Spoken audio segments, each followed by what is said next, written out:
You see, the peculiar thing about our modern world is this.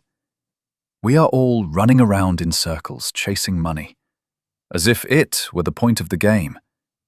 And yet, when you ask someone why they want money, the answer is almost never money itself. They want what money represents: freedom. They want leisure. They want experience. They want to live without being told what to do. And, paradoxically, they sacrifice all of that in the very pursuit of the thing meant to buy it. Now, let's talk about this strange thing called work.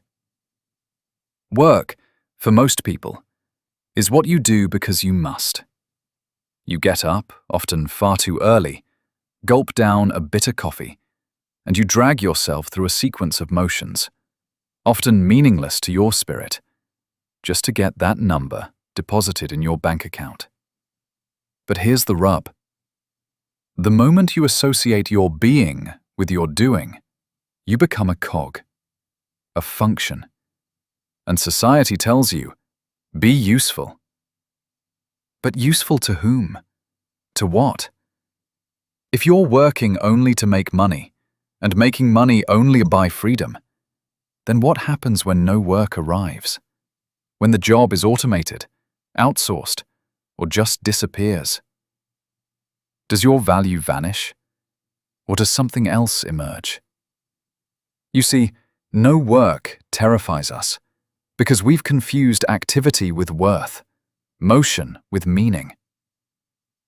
But perhaps no work is not a punishment. Perhaps it's an invitation.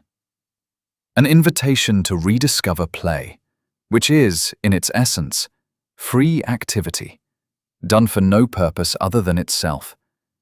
And maybe that's what freedom really is. To act without a goal, without a chain of obligations stretching behind you. When you're a child building sandcastles, no one pays you. You don't ask for a wage. You simply play. And in that state, you are more alive than you've ever been. Now imagine, just imagine, living in a world where work didn't mean doing what you hate for money, but doing what you love because it makes life sing. Where the division between work and play dissolves like sugar in water. Where no work doesn't mean laziness, but liberty. You wouldn't stop acting. You'd stop straining. You wouldn't stop creating.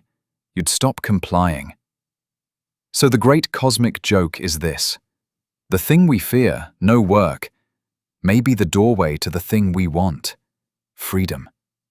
But we have to change our relationship to the game. Because if you work only to escape working, you'll be a prisoner in a cell you built yourself. But if you play, if you dance, if you explore, you might just discover you were free all along.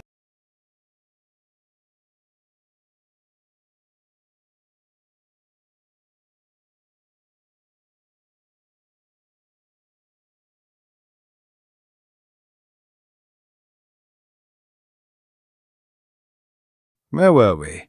Ah yes, freedom. The thing we chase while convincing ourselves we're getting closer, all the while running on a treadmill labeled work.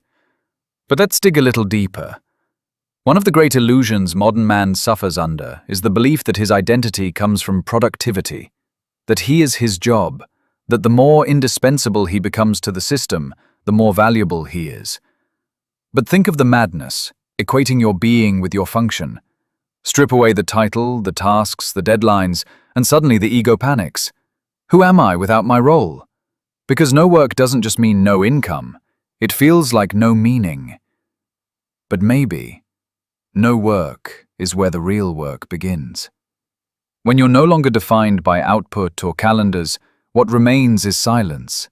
And silence, though uncomfortable, is honest. In it, the masks fall, and you start to remember a part of yourself that existed long before promotions, stress, and burnout.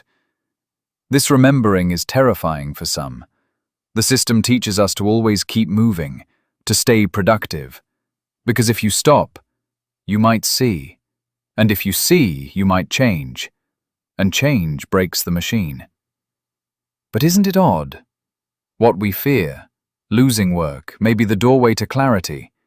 Because only in stepping out of the noise can you hear what your soul has been whispering all along. Freedom doesn't come from escaping work, but from transforming it. From shifting your center of gravity from fear to joy.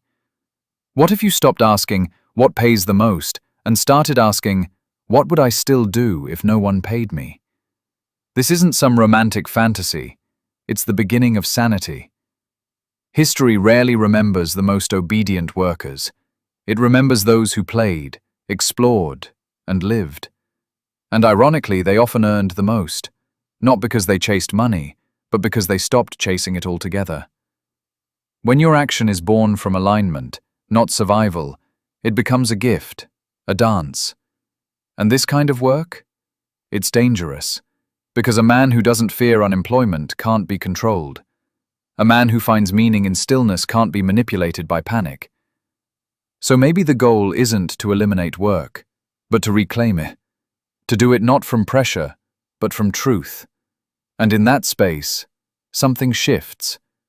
You stop surviving just to live. Your time expands, your spirit softens, and the inner war begins to end. Because you were never just your work. You were always something freer. And now, at last, you remember.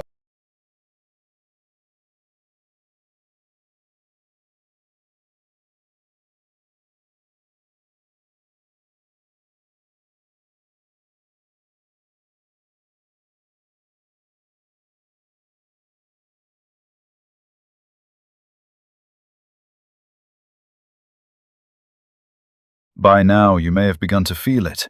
That subtle pull, that inner shift, a loosening of something you once thought was part of you, but was only ever wrapped around you. And that's the beginning of waking up. Because the modern world, for all its technology, comfort, and distraction, has mastered one thing: convincing you that discomfort is failure, that boredom is wrong, that stillness is laziness, and so it keeps you moving, consuming, achieving. But why? Because if you stop, if you truly stop, something ancient stirs within you. And that's dangerous. You see, the system doesn't care what you believe, so long as you keep buying, scrolling, clocking in, clocking out. It isn't evil, necessarily, just indifferent, like a machine built by a machine. And the tragedy? Most people live their whole lives never realizing they were inside it. They work harder, buy bigger, numb deeper, and they call that life. But you're beginning to sense the lie. You're beginning to see that a life reduced to means is not a life at all. That existing just to survive isn't noble. It's theft. A theft of wonder, of presence, of the deep breath that says, I am enough, even when I'm not producing. The work you were taught to worship? That was never freedom. That was training, conditioning, a game of carrot and stick dressed up in the language of success. True freedom isn't something they'll hand you. It's something you take back, first from the system, then from yourself. Because the real tyrant isn't your boss, your bank, or your phone. It's the voice inside your head that says, you're not doing enough. But here's the wild truth. You don't have to earn your right to be alive. You don't have to justify your existence through productivity. You don't have to grind to prove you deserve rest. Freedom isn't a prize for the exhausted. It's your birthright. And when you finally accept that, not intellectually, but deep in your bones, something shifts. You stop chasing. You begin to live from center, not from scarcity. And no, it's not easy. This path is not about comfort. It's about awakening.